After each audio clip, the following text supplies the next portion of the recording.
Urcreation's രേഖാസ് കിച്ചണിലേക്ക് എല്ലാവർക്കും സ്വാഗതം. ഞാൻ ഇന്നൊരു ബ്ലാക്ക് ഫോറസ്റ്റിന്റെ റെസിപ്പി ആയിട്ടാണ് വന്നിരിക്കുന്നത്. ഈസി ആയിട്ട് എങ്ങനെ ബ്ലാക്ക് ഫോറസ്റ്റ് തയ്യാറാക്കാം എന്നാണ് ഞാൻ ഇന്ന് പറയാനായിട്ട് പോണത്. അപ്പോൾ ഇതിനായിട്ട് വളരെ കുറച്ച് ഇൻഗ്രീഡിയൻസ് മാത്രമേ ആവശ്യമുള്ളൂ. നമുക്ക് വളരെ പെട്ടെന്ന് തന്നെ ബ്ലാക്ക് ഫോറസ്റ്റ് തയ്യാറാക്കി എടുക്കാനായിട്ട് പറ്റും. ഇന്ന് ഞാൻ 2 ലെയർ ആയിട്ടാണ് ബ്ലാക്ക് ഫോറസ്റ്റ് തയ്യാറാക്കി എടുക്കുന്നത്. സാധാരണ നമുക്ക് കടയിൽ നിന്നൊക്കെ കിട്ടുന്ന കേക്കിൽ 3 ലെയർ ഉണ്ടാവും. ഇനി കുറച്ച് പൊതുവായിട്ടുള്ള കാര്യങ്ങളാണ് പറയാനുള്ളത്.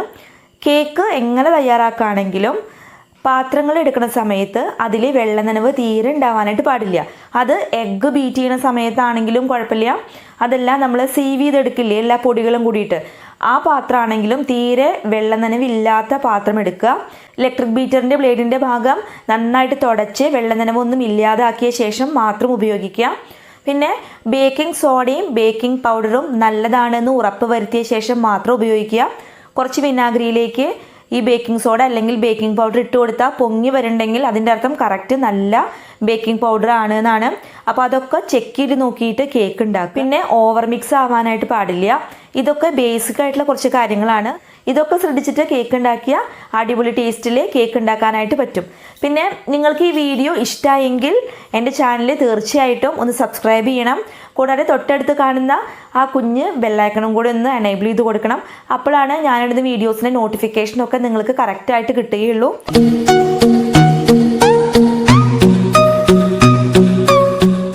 നമ്മൾ ബ്ലാക്ക് ഫോറസ്റ്റ് കേക്ക് തയ്യാറാക്കാനായിട്ട് പോവുകയാണ്. അതിനായിട്ട് വെള്ളം നനവ് ഒട്ടുമില്ലാത്ത ഒരു ബൗൾ എടുത്തിട്ടുണ്ട്. ഇനി അതിലേക്ക് ഒരു സീവർ വെച്ചേക്കാണ്. അതിലേക്ക് 1 കപ്പ് മൈദമാവ് ചേർത്ത് കൊടുത്തു. 4 ടേബിൾ സ്പൂൺ കോക്കോ പൗഡർ ചേർത്തു. 1 ടീസ്പൂൺ ബേക്കിംഗ് പൗഡർ ചേർത്ത് കൊടുത്തു.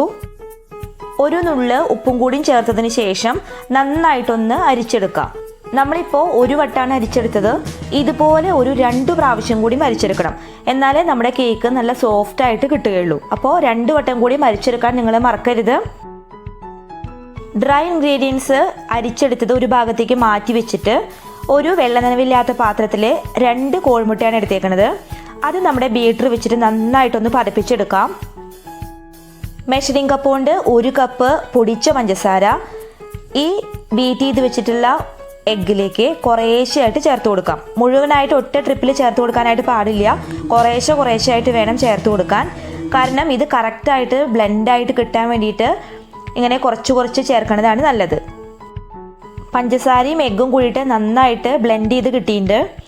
ഇനി നമുക്ക് അടുത്തതായിട്ട് ചേർത്ത് കൊടുക്കേണ്ടത് സൺഫ്ലവർ ഓയിലാണ്.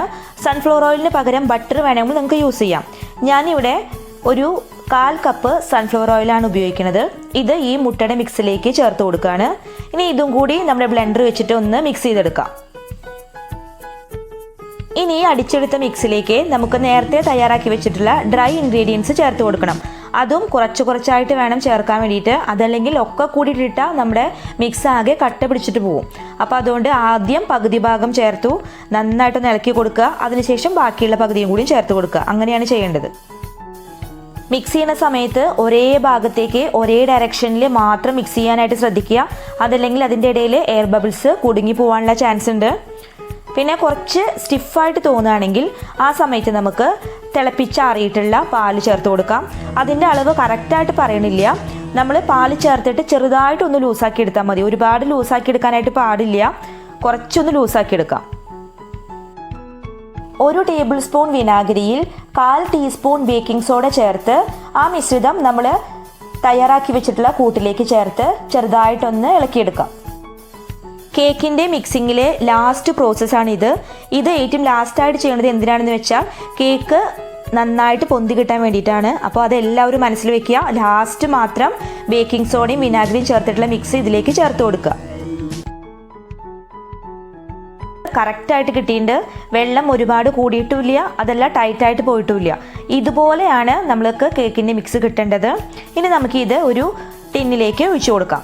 അപ്പോൾ ഇവിടെ ഞാൻ കറക്റ്റായിട്ട് ഞാനൊരു ടിന്ന് റെഡിയാക്കി വെച്ചിട്ടുണ്ട്. ഇതിൻ്റെ അടിഭാഗത്തും അതുപോലെ സൈഡിലുമൊക്കെ ബട്ടർ പേപ്പർ വെച്ച് കൊടുത്തിട്ടുണ്ട്. ഇനി അതിലേക്ക് കേക്കിൻ്റെ മിക്സ് ഒഴിച്ചു കൊടുക്കുകയാണ്. എയർ ബബിൾസൊക്കെ പോകാൻ വേണ്ടിയിട്ട് നന്നായിട്ടൊന്ന് ടാപ്പ് ചെയ്തെടുക്കാം. ഈ ഒരു അലുമിനിയ പാത്രത്തിലാണ് നമ്മളിന്ന് കേക്ക് ബേക്ക് ചെയ്തെടുക്കാനായിട്ട് പോണത്. ഞാനിത് 10 മിനിറ്റ് മുമ്പ് പ്രീ ഹീറ്റ് ചെയ്യാനായിട്ട് വെച്ചിട്ടുണ്ടായിരുന്നു. ഇനി ഇത് തുറന്ന് അതിലേക്ക് നമ്മുടെ കേക്കിൻ്റെ ടിന്ന് എടുത്തു വെക്കാം. അലുമിനിയ പാത്രത്തിൻ്റെ ഉള്ളിൽ ഞാനൊരു ട്രേ വെച്ചിട്ടുണ്ട്. നമ്മുടെ കേക്കിൻ്റെ ട്രേ കറക്റ്റായിട്ട് അതിൻ്റെ ഉള്ളിൽ ഇറങ്ങിയിരിക്കാൻ വേണ്ടിയിട്ടാണ് ഇതുപോലൊരു ട്രേ വെച്ചേക്കണത്. കേക്ക് അതിലേക്ക് വെച്ചു കേട്ടോ. ഇനി നമുക്ക് ഒരു മൂടി കൊണ്ട് അടച്ചു വെക്കാം. ഫ്ലെയിം നന്നായിട്ട് കുറച്ച് കൊടുക്കാം. ലോ ഫ്ലെയിമിൽ ഒരു 45 മിനിറ്റ് നേരം നമുക്കിത് കുക്ക് ചെയ്തെടുക്കാം. ഒരിക്കലും മീഡിയം ഫ്ലെയിമിലോ ഹൈ ഫ്ലെയിമിലോ വെക്കേണ്ട, കറക്റ്റ് ലോ ഫ്ലെയിമിൽ വെച്ചിട്ട് കുക്ക് ചെയ്തെടുത്താൽ മതി. മൂടി വെച്ചിട്ട് കുക്ക് ചെയ്യാൻ തുടങ്ങിയിട്ട് 45 മിനിറ്റ് കഴിഞ്ഞു. ഇനി നമുക്ക് മെല്ലെ മൂടി ഒന്ന് തുറന്ന് നോക്കി നോക്കാം. കേക്ക് നന്നായിട്ട് പൊന്തി കിട്ടിയിട്ട് ഒരു ടൂത്ത് പിക്ക് വെച്ചിട്ട് ഒന്ന് കുത്തി കൊടുക്കാം. അടിഭാഗം വരെ നന്നായിട്ട് വെന്ത് കിട്ടിയിട്ടുണ്ടോ എന്ന് നോക്കി നോക്കാം. കറക്റ്റായിട്ട് വെന്ത് കിട്ടിയിട്ട് ചൂടാറിയ ശേഷം ഈ കേക്ക് നമുക്കൊന്ന് ഡീമോൾഡ് ചെയ്തെടുക്കാം.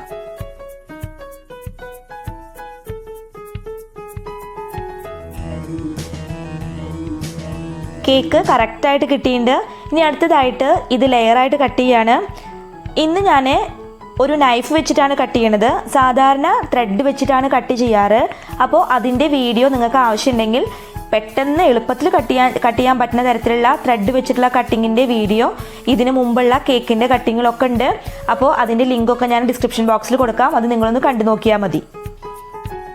ഇത് ചെറിയൊരു കേക്കായ കാരണം ഞാൻ 2 ലെയറായിട്ട് മാത്രമേ കട്ട് ചെയ്യുന്നുള്ളൂ. നിങ്ങളുടേത് വലിയ കേക്കാണെങ്കിൽ അപ്പോൾ 3 ലെയറായിട്ട് കട്ട് ചെയ്തെടുക്കാം. ക്രീം ഫ്രോസ്റ്റിങ്ങിനായിട്ട് ഞാനിവിടെ റിറ്റ്സിൻ്റെ വിപ്പിംഗ് ക്രീമാണ്, ഗോൾഡ് എന്നുള്ള പേരിലുള്ള വിപ്പിംഗ് ക്രീമാണ് എടുക്കുന്നത്. അതിന്ന് 1 കപ്പ് വിപ്പിംഗ് ക്രീമാണ് ഇതിലേക്ക് ഒഴിച്ചു കൊടുക്കുന്നത്. നല്ല തണുത്ത വിപ്പിംഗ് ക്രീമാണ് ഇതിനാവശ്യം. ഈ ബൗളും അതുപോലെ തന്നെ ഇലക്ട്രിക് ബീറ്ററിൻ്റെ ബ്ലേഡും ഞാനൊരു 3 മണിക്കൂർ നേരം ഫ്രീസറിൽ വെച്ചിട്ട് തണുപ്പിച്ചെടുത്തതാണ്. അതിനുശേഷമാണ് നമ്മൾ ബീറ്റ് ചെയ്തെടുക്കാനായിട്ട് പോണത്. ആദ്യം ഒരു ഫസ്റ്റ് സ്റ്റേജിൽ ബീറ്റ് ചെയ്തെടുക്കുക. അത് കഴിഞ്ഞിട്ട് മെല്ലെ മെല്ലെ കൂട്ടിയിട്ട് ടോപ്പിൽ ബീറ്റ് ചെയ്തെടുക്കണം. ഒരു 6-7 മിനിറ്റ് നേരം നന്നായിട്ട് ബീറ്റ് ചെയ്തെടുത്താൽ നല്ല സ്റ്റിഫായിട്ട് കിട്ടും. ഇത് ചെറുതായിട്ടൊരു മധുരമുള്ള വിപ്പിംഗ് ക്രീമാണ്, നല്ല ടേസ്റ്റുള്ള വിപ്പിംഗ് ക്രീമാണ് കേട്ടോ. പക്ഷേ ഇതിൽ കുറച്ചും കൂടി മധുരം വേണമെങ്കിൽ നമുക്ക് പൊടിച്ച പഞ്ചസാര അതല്ലെങ്കിൽ ഐസിങ് ഷുഗർ ഇതിലേക്ക് ചേർത്ത് ബീറ്റ് ചെയ്തെടുക്കാം. ഞാനിതിലേക്ക് ഐസിങ് ഷുഗറാണ് ചേർത്ത് കൊടുക്കുന്നത്. ഒരു വിപ്പിംഗ് ക്രീം ബീറ്റ് ചെയ്ത് കുറച്ച് നേരം ആയിക്കഴിഞ്ഞ ശേഷം മാത്രമേ ഐസിങ് ഷുഗർ ചേർക്കാനായിട്ട് പാടുള്ളൂ. 1/2 കപ്പ് ഐസിങ് ഷുഗർ കുറച്ചായിട്ടാണ് ഇതിലേക്ക് ചേർത്ത് കൊടുക്കുന്നത്. ആദ്യം കുറച്ച് ചേർത്ത് ഒന്ന് മിക്സ് ആക്കി എടുക്കാം. അതിനുശേഷം ബാക്കിയുള്ളത് ചേർത്ത് കൊടുക്കാം.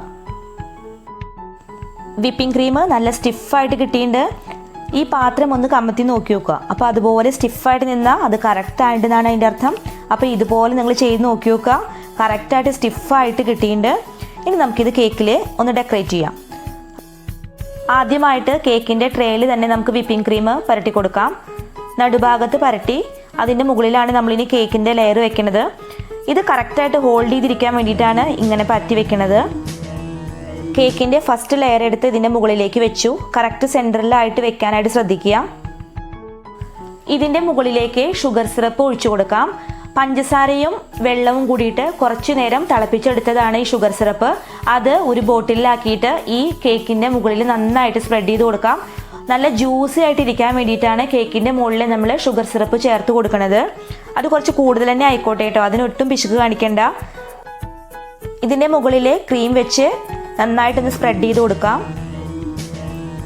എല്ലായിടത്തും ഒരുപോലെയായിട്ട് സ്പ്രെഡ് ചെയ്തെടുക്കാം.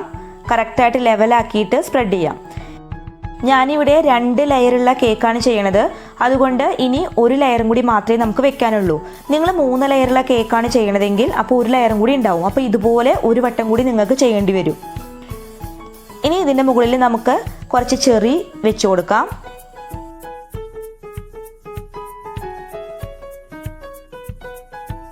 കുറച്ച് വൈറ്റ് ചോക്ലേറ്റ് ഗ്രേറ്റ് ചെയ്തത് എടുത്തതും കൂടി ഇതിൻ്റെ മുകളിൽ വിതറി കൊടുക്കുകയാണ്. കേക്കിന് അപ്പോൾ പ്രത്യേക ഒരു ടേസ്റ്റാണ്. അത് കാരണമാണ് ഞാനിവിടെ വൈറ്റ് ചോക്ലേറ്റ് ഗ്രേറ്റ് ചെയ്ത് ചേർത്ത് കൊടുത്തത്. ഇനി അടുത്ത ലെയർ ഇതിൻ്റെ മുകളിലേക്ക് വെച്ച് കൊടുക്കാം. ഈ ലെയറിൽ ഞാൻ ഓൾറെഡി ഷുഗർ സിറപ്പ് ഒഴിച്ചു കൊടുത്തതാണ്.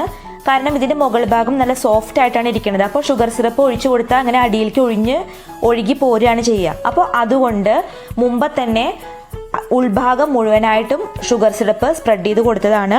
ഇനി നമുക്ക് ക്രീം വെച്ചിട്ട് നന്നായിട്ടൊന്ന് ഡെക്കറേറ്റ് ചെയ്തെടുക്കാം. എല്ലാ ഭാഗത്തും പുരട്ടിയെടുക്കാം. കറക്റ്റായിട്ട് ലെവൽ ചെയ്തെടുക്കാം. ലെവൽ ചെയ്തെടുക്കുന്നതൊക്കെ ഓരോരുത്തരുടെ ഇഷ്ടത്തിനനുസരിച്ച് നമുക്ക് ചെയ്യാം. സൈഡൊക്കെ ലെവൽ ചെയ്തെടുക്കാൻ വേണ്ടിയിട്ട് ഇതുപോലൊരു സാധനം നമുക്ക് കടയിൽ നിന്നൊക്കെ വാങ്ങാനായിട്ട് കിട്ടും.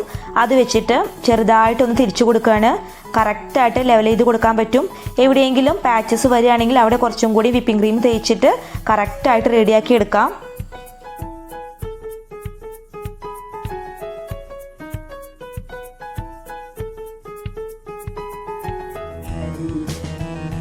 പൈപ്പിംഗ് ബാഗിൽ നോസിലിട്ട ശേഷം ഇതുപോലെ വിപ്പിംഗ് ക്രീം നിറച്ചിട്ടാണ് ഞാൻ ഈ പൂക്കൾ വരച്ചെടുത്തത്.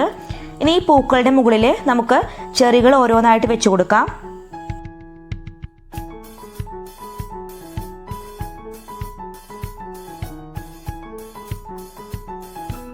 ഇനി ഇതിൻ്റെ നടുഭാഗത്ത് ഡാർക്ക് ചോക്ലേറ്റ് ഗ്രേറ്റ് ചെയ്തെടുത്തത് ഇട്ട് കൊടുക്കാം.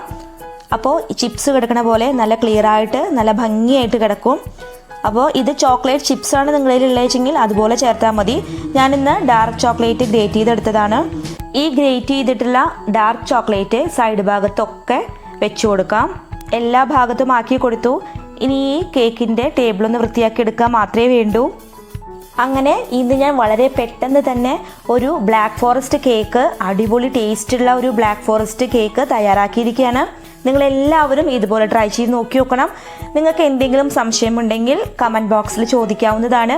കൂടാതെ നിങ്ങൾക്ക് ഈ വീഡിയോ ഇഷ്ടപ്പെട്ടെങ്കിൽ ലൈക്ക് ചെയ്യാനും ഷെയർ ചെയ്യാനും സബ്സ്ക്രൈബ് ചെയ്യാനും ഒന്നും മറക്കരുത്. വീണ്ടും ഒരു അടിപൊളി വീഡിയോവുമായിട്ട് വരുന്നതായിരിക്കും. അതുവരേക്കും നന്ദി, നമസ്കാരം. Thank you for watching.